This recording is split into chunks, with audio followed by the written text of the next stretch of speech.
गर्मा गर्म फूली हुई रोटियां सोचकर ही मजा आ जाता है ना। हम सब तो यही मानते हैं कि भाई ताज़ी रोटी ही सबसे अच्छी होती है। पर क्या हो अगर हम कहें कि रात की बची हुई रोटी थोड़ी सी बासी वो ताज़ी से ज़्यादा फायदेमंद हो सकती है? हाँ, ये सुनने में थोड़ा अजीब जरूर लगता है। आज हम इसी की तह तक जाने की कोशिश कर रहे हैं। ये आइडिया आया एक वीडियो देखकर। टाइटल कुछ ऐसा था, बासी रोटी से 20 किलो वेट लॉस। अब देखिए, हम कोई दावा तो नहीं कर रहे हैं, नहीं, बिल्कुल नहीं, पर इसने हमें सोचने पर मजबूर कर दिया है। तो आज समझेंगे कि इस बासी रोटी के पीछे का साइंस क्या है, आयुर्वेद क्या कहता है, क्या ये सच में पाचन, ब्लड शुगर या वजन घटाने में कुछ मदद कर सकती है? हाँ, चलिए देखते हैं। चलिए इस पर थोड़ी गहराई से बात करते हैं। बिल्कुल।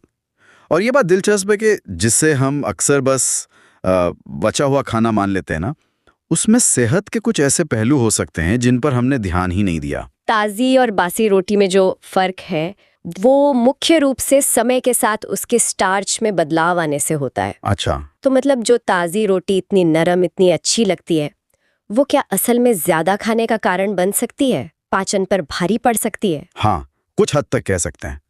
देखिए, जब रोटी थोड़ी बासी होती है, और हाँ, ये जरूरी है कि उसे ठीक से रखा गया हो। हाँ, वो तो है। तो उसमें एक प्रोसेस होता है, स्टार्च रिट्रोग्रेडेशन कहते हैं उसे। अच्छा। आसान भाषा में समझे तो रोटी के जो कार्बोहाइड्रेट्स हैं वो थोड़े बदलते हैं। इससे वो पचने में हल्की हो जाती है। ओके। और पेट भी जल्दी भरा हुआ महसूस होता है, तो लोग ज्यादा खाने से बचते हैं।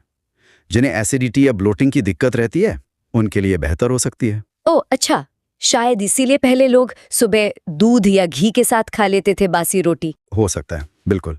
ये तो हुई पाचन की बात। लेकिन ये ब्लड शुगर वाली बात थोड़ी चौंकाने वाली है। बासी रोटी और ब्लड शुगर कंट्रोल, इसमें क्या लॉजिक है?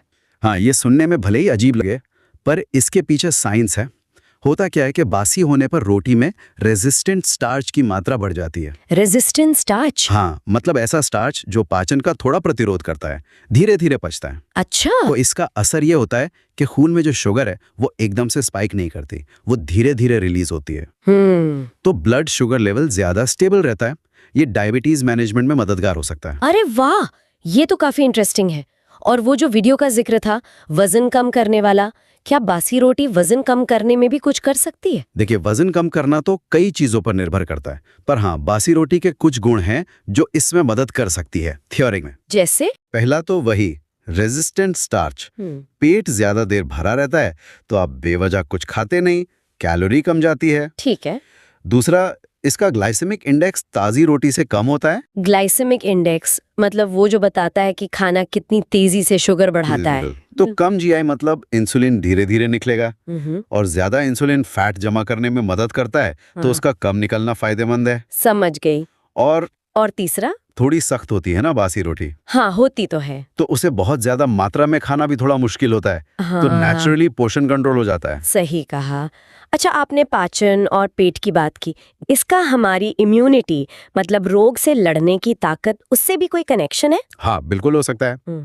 देखिए, जब रोटी कुछ घंटे रखी रहती है, तो उसमें नेचुरली कुछ क्या कहते हैं प्रीबायोटिक्स वाले गुण आ सकते हैं। प्रीबायोटिक्स वो जो पेट के अच्छे बैक्टीरिया के लिए खाना होते हैं। एग्जैक्टली। तो ये प्रीबायोटिक्स हमारी आंतों के अच्छे बैक्टीरिया को बढ़ाते हैं, और जब गट हेल्थ अच्छी होती है तो पाचन सुधरता है, और हमारी इम्यूनिटी का बड़ा हिस्सा तो आंतों से ही जुड़ा है। हाँ, ये तो सुना है। तो इम्यूनिटी भी मजबूत हो सकती है। लेकिन एक सवाल है, आयुर्वेद तो हमेशा ताजे खाने पर जोर देता है ना, फिर बासी रोटी, उसका क्या? बहुत अच्छा सवाल है, बिल्कुल सही कहा आपने। आयुर्वेद ताजे भोजन को बेस्ट मानता है, क्योंकि उसमें प्राण शक्ति यानी लाइफ एनर्जी सबसे ज्यादा होती है। हाँ।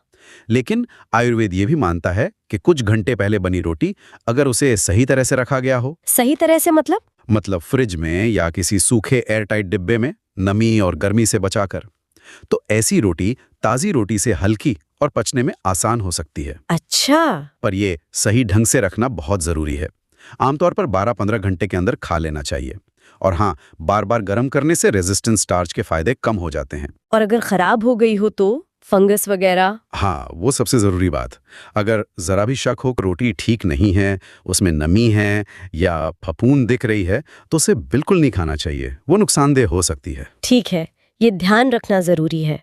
तो कुल मिला के बात ये है कि अगर सही से रखी हो तो बासी रोटी सिर्फ बचा हुआ खाना नहीं है, ये पाचन सुधारने, ब्लड शुगर कंट्रोल में थोड़ी मदद करने, शायद वजन मैनेजमेंट में भी और आंतों की सेहत के लिए भी फायदेमंद हो सकती है। बिल्कुल।